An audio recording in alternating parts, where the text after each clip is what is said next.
Hey everybody, tonight I am going to show you the first book in the Gateway series called The Four-Fingered Man. This is a Kane Miller book, recommended for ages 8 to 12. I actually really enjoyed this book. It's about a girl named Amelia who moves to the town of Forgotten Bay with her family to run the Gateway Hotel. There she meets Tom the caretaker. He's a very suspicious character, and Amelia and her new friend Charlie sneak around in an attempt to find proof that Tom is up to no good. What they actually end up discovering is the truth about the Gateway Hotel and how truly unique the guests are and why her parents were chosen for this strange job. So what I'm going to do, I'm actually going to read to you the first chapter so you can see how the wording is and everything. Like I said, I'm 35 and I really enjoyed this one. It was Dad jerking on the handbrake that woke Amelia up. Her forehead bumped against the car window, and she suddenly realized three things. Her neck was stiff, her mouth tasted like plastic, and they were there. Great. She peeled long strands of red hair off her cheeks where she'd slept on them, and undid her seatbelt. Dad was already out of the car, bouncing along the gravel driveway in the thin gray light of the extreme early morning. It was chilly, grim, and silent, but Dad flung his arms out in delight like he wanted to give the place a hug, like he hadn't just driven all through the night to get here, like he didn't have two kids in the back of the car who wished he'd just get back in and drive them straight home again. "Come on, guys!" Dad beamed back at them. "Isn't this fantastic?" James unfolded himself from the car, his long legs getting tangled in all the chip bags, headphone cords, plastic bags, sweaters, and blankets in the back seat with them. "Fantastic," James muttered. "Fantastically old, fantastically ugly." Mom ignored him and got out of the front passenger seat, but Amelia thought he had a point. When their parents had told Amelia and James they were going to leave the city and move out to live in a big hotel by the sea in a little country town nobody had ever heard of before, it had sounded fantastically mental, James grumbled on. But Dad was sure it would be a huge adventure. "Just imagine," he'd said.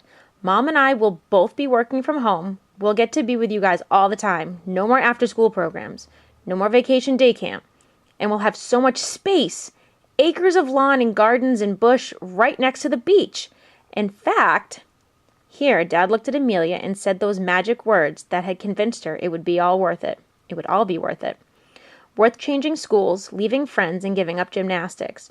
Worth selling the apartment where she'd lived ever since she was born, with neighbors she'd known her whole life. "Amelia, there will be so much space, you'll be able to get a puppy. Once we're settled in," Mom had added quickly. Now that they were here, though, Amelia wasn't sure a puppy would be enough.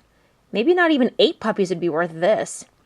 The hotel was a huge, old-fashioned white building, with vine-covered pillars and a roof edged with iron lace over the grand entrance. It was built on the end of a headland and seemed to be floating in the sky. All around was the sound of the sea, waves exploding on the rocks far, far below. Tall cliffs fell away on all sides, and maybe it could have been kind of lovely, but somehow the whole place felt wrong to Amelia. Obviously, she wasn't some silly, superstitious little kid who believed in ghosts or any of that nonsense. But if ever ghosts did exist, this was exactly the sort of place they would be. Amelia looked around her, trying to ignore the chill prickling over her skin. The hotel must have once been beautiful, but now it was a mass of peeling paint, cracked window panes, spiderwebs, and abandoned wasps' nests. The grounds were huge and badly overgrown. The garden beds were so shaggy they almost merged with the thick bushland beyond them. There was nothing except the long driveway she was standing on to connect them with the rest of the world. In this case, the rest of the world meant a tiny beach town called Forgotten Bay. "Well," Mom put her hands on her hips, "we've certainly got our work cut out for us." "Right," said James, sarcastic as ever. "Home sweet home. How do we get in?" Said Dad, "I thought the caretaker was going to be here to meet us." "The caretaker?" said James. "This place has a caretaker?" He looked around at the missing floorboards and the wide veranda that circled the hotel. He looked at the possum poop lying all over the old swing seat and made a face of fake admiration. "Wow, lucky us." Imagine what a dump this place would be without someone taking care of it. Amelia wished he'd shut up, but he was right. The hotel was a mess. Nothing like the neat, friendly apartment they'd had to sell back in the city.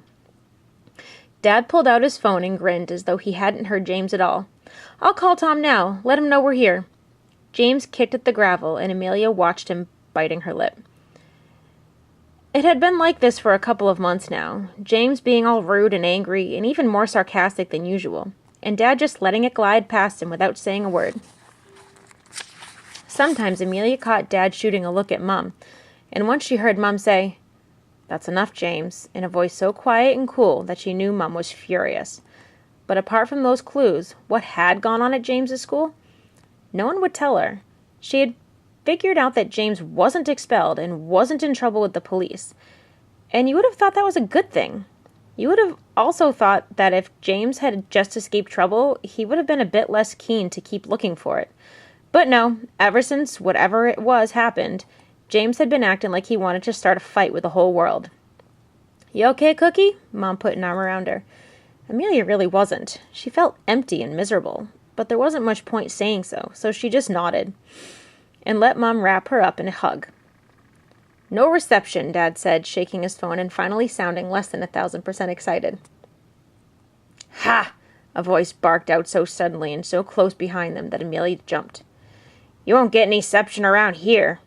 An old man in a tatty checkered shirt was limping across the grass towards them. A black patch covered one of his eyes, and an ancient black cap with the words Forgotten Bay embroidered on the front was pulled low on his forehead. "There's a natural cave system that runs under the whole headland here," he went on, grinning at them all so widely. Amelia saw gold teeth glinting at the back.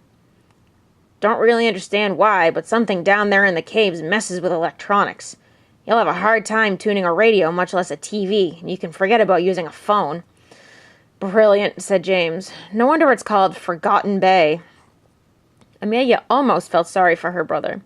He was taking a college-level class in electronic engineering at school, and whenever he wasn't chatting online to his friends or rewriting the operating system on their computer, he was working on his engineering class project. With no electronics here, James would have nothing. Then Amelia realized it wasn't James she should feel sorry for. If he couldn't have his gadgets, computers, and constant superfast broadband, James wouldn't suffer alone. He'd make sure everyone else suffered along with him. Tom turned to Dad. "Sorry I wasn't here when you arrived. I had some business that kept me." "No worries." Dad bounced right back to cheerful again. "We've only been here long enough to stretch our legs." He reached over to Tom and held out his hand in greeting. "Scott Walker."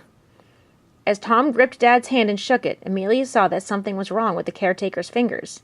The shake was quick, and Tom put his hand back in his pocket too fast for Amelia to get a second look. But there was something. "This is my wife, Skye," Dad went on, "and the kids, James and Amelia." Tom nodded. "Let's get you inside, then. I think Lady Naomi is out already, so don't worry about making noise." "Lady who?" asked Amelia. "She must be the standing reservation," Mum said. "How long has she been staying here?" A strange, distant look passed over Tom's face. "Oh, quite a while now," he said, rifling through a tool belt that seemed to have more springs and wires in it than screwdrivers or pliers. He pulled out a huge bunch of keys, and Amelia tried to watch without obviously staring. "But she keeps to herself mostly, busy with her research project." "Should have researched herself a better place to stay," said James, as Tom flicked through the keys one by one. Tom mustn't have heard. "Lady Anne will come and go, but she's no trouble at all. Not like some guests, eh?" He cracked a strange grin at Dad. "Ah, here it is." Tom held a huge brass key and limped up the steps to the double doors of the main entrance. He fumbled with the lock, then gave the door a rough shove with the palm of his right hand. Amelia blinked. The door swung open with a creak. "After you," said Tom, and ushered the Walkers into their new home. Amelia stepped past Tom to go into the hotel, flinching a little. Whatever it was about the hotel that creeped her out, Tom had it in bucketfuls. If possible, the inside of the place was even dustier, dirtier, and more disheveled than the outside. Old darkened oil paintings hung on the walls in heavy gold frames. 2 huge stone staircases rose up from the lobby floor, one curving around to the left wing of the hotel, the other to the right. And in the middle, a giant chandelier hung over them like a crystal death trap, just waiting for someone to loosen the pin that held it to its chain. It was amazing that anything so rich and elegant could look so spooky and foul at the same time.